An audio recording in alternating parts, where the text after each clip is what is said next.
This is your LMAX exchange technical update for Friday, August 18th, 2017. Euro dollar. So the euro is in the process of consolidating off recent 2017 and plus 2.5 year highs at 119.11. And the question now is if this consolidation will lead to a resumption of gains, a more immediate resumption of gains and a resumption of this uptrend, or if we're getting ready to see the next downside extension and a continued correction lower towards next key support, which comes in the form of the 50-day moving average, which also happens to coincide roughly with the 115 barrier. It would seem that if the market can establish a daily close below 117, this would set the stage for that downside extension towards 115, while inability to do so will keep this market consolidating above that figure and potentially still focused on a more immediate resumption of the uptrend up through 119. But again, we would caution the bullish side right now with weekly studies still overextended, and even if the market did want to push higher, it still suggests that these overextended studies need to unwind a little bit more before seeing a more legitimate resumption of this uptrend.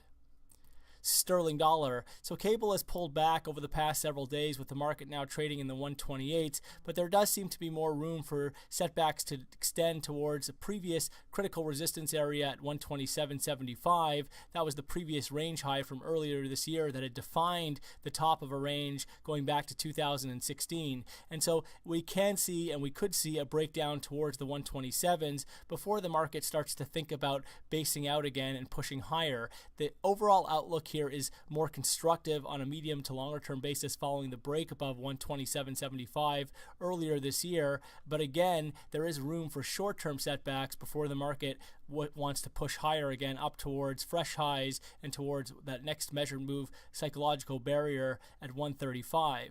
Only a breakdown back below the 25.90 level, that's the low going back to the 20th of June, would compromise what is a more constructive outlook. But again, don't rule out the possibility for another pullback into the 127s before this market considers pushing up again. Dollar yen. So dollar yen has been under pressure over the past several days, and although we did see a bit of a bounce in recent trade, the market has been pressured back to the downside and could be at risk for retesting and breaking the 2017 low, which comes in just shy of 108. A breakdown below this level would be a significant development and open the door for a more pronounced decline in this market in the weeks ahead. At the same time, if the market is unable to establish below 108 and holds up here into this latest little bounce, we could see the market break back towards the 114 area in adherence of this range trade that we've seen over the past several months. Of course, it would take a break back above 111 to strengthen that outlook and put the pressure back on the top side. Euro Swiss. So Euro Swiss has been in the process of consolidating and correcting after an aggressive push higher up towards the 2017 high at 115.40 about. The market now is clearly in a more constructive trend, with the market looking to consolidate here ahead of the next major extension beyond 115.40 and up towards that previous critical support, now turn resistance at 120. Overall, again, if we do see setbacks here, they should be very well supported into this previous resistance, now turn support zone in the 110 to 112 area.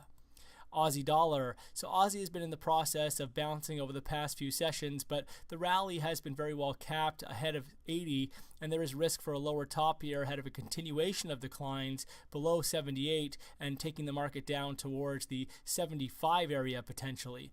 At this point, it would take a close back above 80 to put the pressure back on the top side.